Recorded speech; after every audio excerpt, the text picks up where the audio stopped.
Hello. ভাইয়া। হ্যাঁ নাদিয়া। হ্যাঁ, তোমার সমস্যাটা বলো। ভাইয়া বিকেলে তো 4-5 জন কলেজ থেকে ছেলে পেলে আমাকে আসে বলতে, তুমি এখান থেকে চলে যাও, তোমাকে এখানে আর থাকতে হবে না। আমি কোথায় যাবো ভাইয়া? আমার তো যাওয়ার মতো কোনো জায়গা নাই। এখানে আমার লেখাপড়াটা অনেক ভালো হয়, এই জন্য আমি এখানে থাকি। আমাকে কোথাও যেতে বলেন না ভাইয়া। এখন কলেজের ছেলে পেলে তোমাদের হোস্টেলে গেছে, ওগুলো তো বলবেই। তুমি যে কলেজের হোস্টেলে থেকে যে কর্মগুলো করতেছো, ওগুলো তো কলেজের সাথে যায় না আমাদের। ভাইয়া আমি কিন্তু এখানে অনেকদিন থাকি, আগে আমি এগুলো কখনো করি নাই। কিন্তু একটা পরিস্থিতির শিকারে কিছু টাকার সমস্যা হয়ে গেছিল, আমার এক বান্ধবীর সাথে আমি এগুলো করছি, আর কখনো করব না ভাইয়া। দেখো, তুমি যে কর্মগুলো আমাদের কলেজে থেকে করতেছো, এই কর্মগুলো আমাদের কলেজের রেপুটেশনের সাথে যায় না। বুঝতে পারছো নাদিয়া? হ্যাঁ, বুঝতে পেরেছি ভাইয়া। আচ্ছা, তোমার আসলে নাম কি নাদিয়া? আসল নাম কি? অরিজিনাল নাম আমার কি? অরিজিনাল নামই নাদিয়া, ডাক নামও নাদিয়া, একটাই নাম আমার। তোমাদের গ্রামের বাড়ি কোথায়? আমাদের গ্রামের বাড়ি চিটাগাং। চিটাগাং তো বুঝলাম, তোমাদের এলাকার নাম কি? তুমি তো যে শহরে থাকো ওই শহরের নামটা চিটাগাং, আমাদের কলেজ চিটাগাং। তুমি কোথায় থাকো যাই বলতে হোক চাচ্ছ না? ভাইয়া, এত কিছু আমি আপনাকে পরে এক সময় বলবো, কিন্তু আসলে আমি যা কিছু করছি আমি আর কখনো করব না। আমার পোশাক আশাক মানে হাত খরচ এটা সেটা দিয়ে অনেক টাকা লাগে, কিন্তু বাবা মা এত টাকা দিতে পারে না আমাকে। তাহলে বাবা মা কিন্তু আমি তোমাকে এত টাকা দিতে পারে না, তাহলে তুমি কলেজে পড়ালেখা কেন করতে আসছো? তোমার কি বিয়ে হয়েছে? না, না তাহলে তো ভাইয়া। তোমার যেহেতু বিয়ে হয় নাই, তুমি কলেজে এসে এরকম কর্মগুলো করতেছো, তোমাকে তো সবসময় হোটেলে দেখা যায়, বিভিন্ন ছেলেদের সাথে দেখা যায়। হ্যাঁ, এরকম অনেক রিপোর্ট আমাদের কাছে আসছে। আমি একজন আসলে কলেজের। ভাইয়া, হ্যাঁ। হ্যাঁ আসলে ভাইয়া আমি আগে এরকম কিছু করি নাই। যখন আমার হাতে টাকার অনেক সমস্যা হয়ে গেল, তখন আমার এক বান্ধবী আমাকে বলল, নাদিয়া তোমার একটা কাজ করতে হবে, তাহলে তুমি অনেক টাকা পাবা, প্রতিদিন 8-10 হাজার টাকা পাবা। তা আমি বললাম কি কাজ করতে হবে? পরে আমাকে দুই একটা মানে অপশন দেখালো। তা আমি বলছি কি এরকম টাকা দিবে? তো বলছে হ্যাঁ দিবে, আমি কেন? এগুলো করি। হ্যাঁ, শোনো, তোমাদের মতো এরকম অনেক মেয়ে তো আছে যে প্রাইভেট পড়াইতেছে, টিউশনি করাচ্ছে, এগুলো করে তারা হ্যাঁ পড়ালেখা করতেছে। তাহলে তোমার এরকম পথে কেন যেতে হলো? তুমি যে কাজ করছো এটা তো আমাদের কলেজের সাথে যায় না। ভাইয়া আগে আমি এরকম টিউশনি করাইতাম, কিন্তু আমার বান্ধবী যখন এই কাজটার কথা বললো, আমি ফার্স্ট চান্সে এক রাত্রে গেছি, দেখছি কি আমাকে অনেক টাকা দিয়েছে, 10 হাজার টাকা। কোন ছেলেদের সাথে যদি এক রাত হোটেলে থাকো তাহলে কয় টাকা পাও? 10 হাজার টাকা দিয়েছিল আমাকে। আর তোমার ফ্যামিলি থেকে কয় টাকা দিত পড়ালেখার খরচ বাবদ? ফ্যামিলি থেকে আমাকে 5 হাজার টাকা দেয়, এই টাকা দিয়ে আমি পাঁচ চলতে হাজার পারি না টাকা ভাইয়া। প্রত্যেক মাসে দিত? হ্যাঁ। তাহলে তোমার ফ্যামিলির এত টাকা দেওয়ার এবিলিটি নাই, তাহলে তুমি এখানে পড়ালেখা কেন করতে আসছো? আসলে আমি আগে টিউশনি করে চলছিলাম, কিন্তু এখন আর টিউশনি করি না। মানে আমার বান্ধবীদের কথা মতো আর কি আমি অন্য পথে চলে গেছি, আর এগুলো আর কখনো হবে না। এগুলো আর কখনো হবে না। তুমি হ্যাঁ, আমাকে এখান থেকে চলে যেতে এখন বলেন শোনো, না ভাইয়া। এখন আমাদের কলেজের সকল ছাত্র প্রধানদের এখানে বৈঠক হয়েছে। তোমাদেরকে, তুমি কলেজে পড়ালেখা করবে কিনা সেটা জানি না, কিন্তু তুমি হোস্টেলে থাকতে পারবে না। দেখো, তুমি যে পথে চলে গেছো, তোমার সাথে যদি আরো দুই একটা মেয়ে এরকম ভাবে এই পথে চলে যায়, তাহলে তো কলেজের রেপুটেশন অনেক নিচে নেমে যাবে। সরি ভাইয়া, আমি যা করছি আর কখনো করবো না, আমার প্রতি একটু দয়া দেখান। আমি এখানে পড়বো, এখানে থাকবো, আমাকে থাকার মতো ব্যবস্থা করে দেন। আমি এখান থেকে যাব না, আর আমি যা কিছু করছি ওইগুলো আর কখনো তাহলে করবো ঠিক না। আছে, ঠিক আছে। শোনো নাদিয়া, তুমি যদি কলেজে পড়ালেখা করো, তুমি এ, অন্য জায়গায় বাসা ভাড়া রেখে তাহলে পড়ালেখা করো, কিন্তু তোমাকে হোস্টেলে রাখা যাবে না। কিন্তু আমি অন্য জায়গায়, আমি তো চিনি না, আমি কোথায় যাব? কে আমাকে বাসা ঠিক করে দিবে? তুমি আমার কতদিন পরিচিত কেউ কতদিন নেই যাবত তো। এই জায়গায় আসছো, আর কতদিন এই কাজ করো?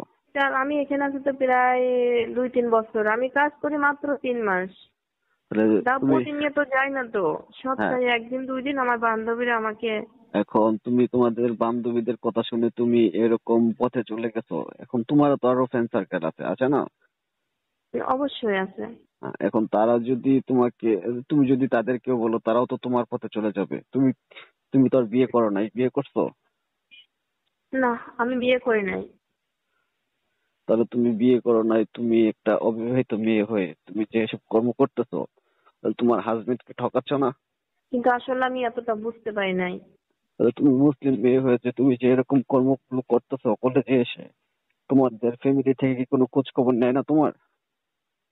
ভাইয়া এই বিষয়টা আপনারা যতটুকু জানছেন এই পর্যন্ত রাখেন। আমার বয়ফ্রেন্ড বেস্ট ফ্রেন্ড আছে, ওদেরকে এবং আমার ফ্যামিলিতে কাউকে জানাইন না। আমি আর আর কখনো তুমি এগুলো যদি করবো না। পড়ালেখা করতে চাইতা, তাহলে তো তুমি এসব কর্মগুলোতে থেকে বিরত থাকতা। তুমি তো পড়ালেখা করার আসলে জন্য আসো নাই। ভাই আমি বললাম সরি ভাইয়া, আমি বুঝতে পারি না বিষয়টা যে এতদূর চলে যাবে। তুমি, তোমার বয়স কত এখন? তুমি কলেজে পড়ো, তুমি এগুলো বুঝতে পারো না, এটা কি বললে হলো? যাই হোক, বলছি তো, আমি সরি বলছি ভাইয়া। ওইগুলো কি সমস্ত কিছু সমাধান হয়? আপনি পারবেন সবকিছু সমাধান করতে, আপনি চাইলেই সবকিছু করা সম্ভব। এখন আমি তো চাইলেই তোমাকে কলেজে রাখতে পারি না, কারণ তোমার দেখা দেখে আরো অন্য মেয়েরা এরকম বিপদে চলে যেতে পারে। না, কেউ জানে না। আমি তো সামান্য কিছুদিন ওখানে গিয়েছি, এ পর্যন্ত কেউ জানে না। হয়তো ফার্স্ট আপনারা জানতে পেরেছেন, আর অন্য কেউ জানে না। এগুলো আমি করবো না আর কখনো। আমার ফ্যামিলিতে এগুলো আর বলবেন না। দেখো, বিষয়টা শোনো, যে ছেলে পেলেরা আছে ওদের কাছে তোমার একটা ভিডিও আছে, বুঝছো? হ্যাঁ, এখন আমরা যদি চাই এই ভিডিওটা ভাইরাল করে দিতে পারি, কিন্তু এখনো কোনো কিছু করি নাই। এই জন্য তো আপনাকে বলছি ভাইয়া, আপনি চাইলে সবকিছু করা সম্ভব করে দেন, ওটা ভাইরাল করে দিন না। আচ্ছা তুমি কারণ যে, আমি তো একটা মেয়ে, আমার সংসার হবে, স্বামী হবে, তখন আমি আর মুখ দেখাতে পারবো না, তখন আমি কোনো জবাবদিহি করতে পারবো না। আচ্ছা যে ছেলের সাথে যতটুকু। তুমি, হ্যাঁ, যে ছেলের সাথে তুমি হোটেলে গিয়েছিলা, সে ছেলে কি তোমার বয়ফ্রেন্ড? না, উনি বয়ফ্রেন্ড। আমার বয়ফ্রেন্ড কখনো আমার সাথে এগুলো করে না।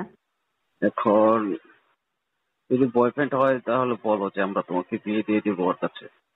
না, উনি আমার বয়ফ্রেন্ড। আমি জাস্ট টাকার বিনিময় করছি। আমার টাকার বিশেষ প্রয়োজন ছিল, একটু ভালো মতো চলার জন্য। আর আমি কোথাও টাকা পাচ্ছিলাম না, সেই কারণে আমি এই কাজটা করছি। তবে ভাই তুমি তো খুব বিপদে ফেলাই দিচ্ছ আমাকে। উম, আমাকে একটু হেল্প করেন ভাইয়া। এই রকম মজার ভিডিও পেতে আমাদের ইউটিউব চ্যানেল টিজে টাইম 11কে সাবস্ক্রাইব করুন। টিউশনি করবো, করে আমি আমার মতো করে অনেক সুন্দরভাবে চলবো এখানে। আর তোমাকে তুমি যে কর্মগুলো শুরু করছো, এগুলো তো ভাই আমাদের কলেজের রেপুটেশন অনেক নিচে নেমে গেছে।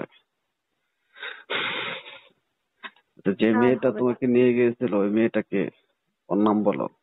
ওই মেয়েটা হচ্ছিল গা, ওই হোস্টেলে থাকতো। উনি এখন আর থাকে না। আমাকে একটা জায়গা কথা বলছিল যে আমার হাতে এরকম কিছু ছেলে আছে, তুমি যদি তাদের সঙ্গে মিট করতে পারো তাহলে রাত্রে তুমি অনেক টাকা পাবা। পরে আমি বলছি কিভাবে, তো পরে আমাকে সঙ্গে করে নিয়ে যা, তাদের সঙ্গে পরিচয় করা দিয়েছে। আমাকে পরিচয় করা দিয়ে ওদের কাছে দিয়ে আমার বান্ধবী চলে গেছে। তখন তো রাতে আমাকে ওরা আর আসতে দেয় নাই বাসায়। তখন সে ওরা কি, সবকিছু করছে। সে কি আমাদের কলেজে পড়ে? উম, ও নিয়ে, ও আমার বান্ধবী কলেজে পড়ে, আমাদের কলেজে কিন্তু পড়ে? অন্য হোস্টেলে থাকে। কোন হোস্টেলে থাকে সেটা আমি জানি ও না। আলাদা কিন্তু বাসা আমাদের ভাড়া নিয়ে কলেজে, থাকে? হ্যাঁ, কিন্তু আমাদের কলেজে পড়ে। আমাদের কলেজে পড়ে বাইরে থাকে? হ্যাঁ, তাহলে ওর সাথে তোমার পরিচয় কিভাবে? ওই কলেজে থেকে আমাকে আমাকে দেখছিল একদম, আমি আনমনে হয়ে বসেছিলাম, অনেক টেনশন করছিলাম। পরে আমার কাছে আসছে, জিজ্ঞেস করলো সবকিছু। পরে আমি ওনাকে বলছে আমাকে বলো, সমস্যা না, আমি তোমাদের কলেজে পড়ি।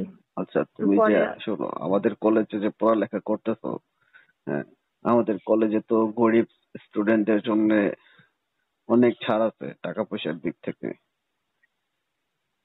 কিন্তু আমি জানি না তো কিভাবে সার্ভাইভ, সেটা আমি জানি না। তুমি তো 3 বছর যাবত আমাদের কলেজে পড়ালেখা করতেছো, অনার্স করতেছো, তো তুমি হ্যাঁ, বিষয়টা জানো না এখানে থেকে? বিষয়টা জানলে তো অবশ্যই আপনাদের কাছে অবশ্যই আমার কোনো না কোনো একদিন যাওয়া লাগবে। কিন্তু আমি তো কখনো জানি না, আপনাদের এই ফার্স্ট আমি আপনাকে দেখলাম এবং কথা বলতেছি। আমি তো ওই 3 বছরে আপনাকেও কখনো আমি দেখি নাই। 3 বছর আমাকে দেখো নাই? আমি কলেজের প্রধান না, তুমি আমাকে দেখো নাই? আপনার কথা শুনছি অনেক, কিন্তু সরাসরি দেখি নাই তো কখনো। এখন শোনো, তুমি আমার সাথে সরাসরি দেখা করলে বুঝতে পারতা আমি কেমন। আমি কখনো অন্যায়কে প্রশ্রয় দিই না, যেহেতু তুমি এরকম কর্ম করে ফেলেছো। তোমাকে কলেজের হোস্টেল থেকে চলে যেতে হবে, তুমি বাইরে থেকে পড়ালেখা করো। তোমার যদি বাইরে থাকতে সমস্যা হয় বা বাসা পেতে সমস্যা হয়, আমি তোমাকে বাসার ব্যবস্থা করে দেবো। কিন্তু তুমি না ভাইয়া, ভাইয়া আমি এখানে থাকবো, এখানে থেকে আমার পড়ালেখা অনেক ভালো হয়। আর এখানে পড়ালেখার আমার কোনো মানে কোনো সমস্যা হয় না, এখান থেকে আমি অনেক ভালোভাবে পড়তে পারি। এখানে আমার একটা থাকার ব্যবস্থা করেন, এখান থেকে আমাকে কোথাও যেতে বলেন না। তোমরা গরিব স্টুডেন্ট, সেই জন্যই তো তোমাদেরকে হোস্টেল বরাদ্দ দিছি, নাহলে তো তো আরো কত স্টুডেন্ট আছে তারা তো হোস্টেল পায় না। তুমি তো কলেজের হোস্টেল পাইছো, পাইছো না? হ্যাঁ অবশ্যই। তাহলে তো তুমি হোস্টেলে থেকে এরকম কর্ম করবা, সেটা তো ভাই আমাদের হোস্টেলের সাথে যায় না। আমি হোস্টেলে যে সিটটা পেয়েছি সেই সিটটা আমার জন্য অনেক ভালো। আমি এখানে থাকবো, এখানে এইখানে লেখাপড়া করবো, এভাবে হুম, এই কলেজে পড়বো। আমি বাইরে যা কিছু করছি ওটা আর কখনো করবো না। যদি নেক্সট টাইমে কখনো আমার নামে কোনো কিছু দেখতে পান অথবা কেউ যদি আপনাকে বলে, তখন আপনি যা ভালো হয় তাই করেন। তুমি যেহেতু একবার এই পথে চলে গেছো, তুমি তো আর ফিরে আসতে পারবে না ভাই। বিশ্বাস করেন, যদি কখনো দেখেন, অবশ্যই তো যেহেতু পোলাপান আমাকে চিনছে, আমার রুমে আসছে, আমাকে সরাসরি বলছে, তা আমি যদি কোথাও কোথাও কোনো কিছু করি অবশ্যই তারা দেখবেন না, দেখলে তো এটা অবশ্যই আপনার কানে যাবে। তখন আপনার যা প্রয়োজন আমার জন্য যে ব্যবস্থা নেবেন আমি সেটা মাথা পেতে নেবো। কিন্তু এখন আমাকে কোথাও যেতে বলেন না। আহ, আচ্ছা ঠিক আছে, তুমি আজকে আমিও যারা তোমাদের হোস্টেলে গেছিল তাদেরকে বলতেছি, আগামীকালকে তোমার বিষয় নিয়ে আবার মিটিং হবে। দেখি মিটিং এ কি সিদ্ধান্ত হয়, সেটা যা হবে তাই হবে আর কি। হ্যাঁ মিটিং করেন যাই করেন, কিন্তু ওই বিষয়টা আচ্ছা ভিডিওটা ভাইরাল করে দিয়েন না ভাইয়া।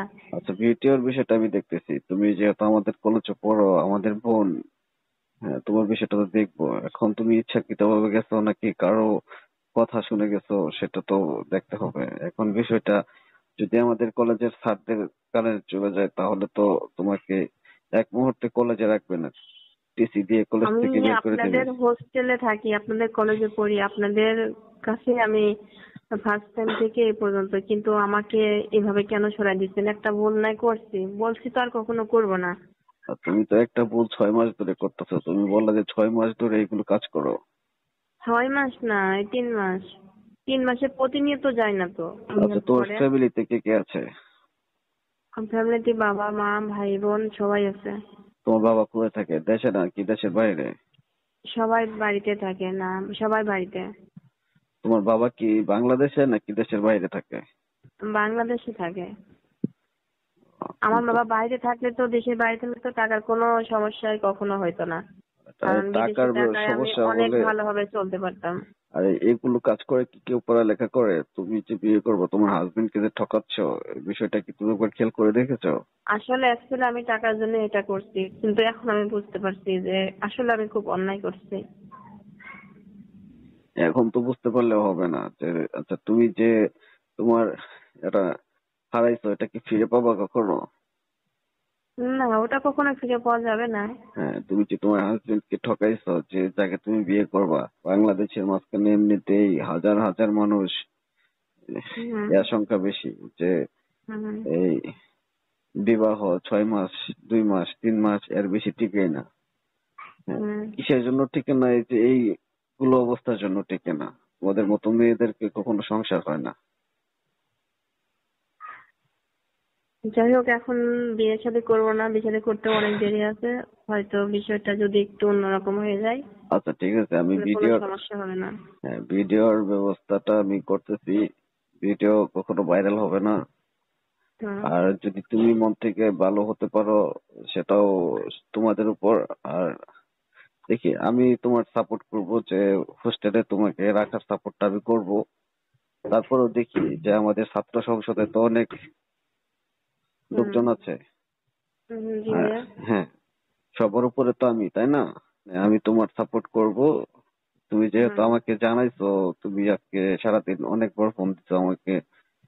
আচ্ছা, আমি হুম। দেখি আগামীকালকে মিটিং এ কি হয়, আমি তোমার সাপোর্ট করবো, যাও সমস্যা নেই। মিটিংটা আপনি ওখানে শেষ করে দিয়েন। ওই ওই মিটিং এর পর যদি এই কথার জন্য কোথাও মানে কানাকানি না হয়, এই বিষয়টা খেয়াল রাখবেন। কানাকানি তো হবেই। তুমি যে কাজ করছো, না, যে কর্ম আপনি চাইলে ঘটাইছো। হবে না, আপনি চাইলে কখনো হবে না। কারণ আপনি একজন কলেজের প্রধান, হোস্টেলের প্রধান, আপনার কথা মতো সবকিছু হয়। ঠিক আছে, আমি ছাত্র সংসদের প্রধান, এটা তো ঠিক আছে। হুম, আমি বলবো যে তোমাকে কেউ পার্সোনালি কোনো কিছু বলবে না, কিন্তু সেটাই। তুমি অন্য কারো কাছে না গিয়ে আমার কাছে আসছো, আমি তোমার আচ্ছা ঠিক আছে, যতটুকু পারি করব। নেক্সট টাইমে যদি কখনো কোনো কথা শুনতে পান, তখন আপনি যেটা বলবেন আমি সেটা করতে বাধ্য। আচ্ছা ঠিক আছে, তাহলে এখন রাখছি, হ্যাঁ। এই রকম মজার ভিডিও পেতে আমাদের ইউটিউব চ্যানেল টিজে টাইম 11 কে সাবস্ক্রাইব করুন।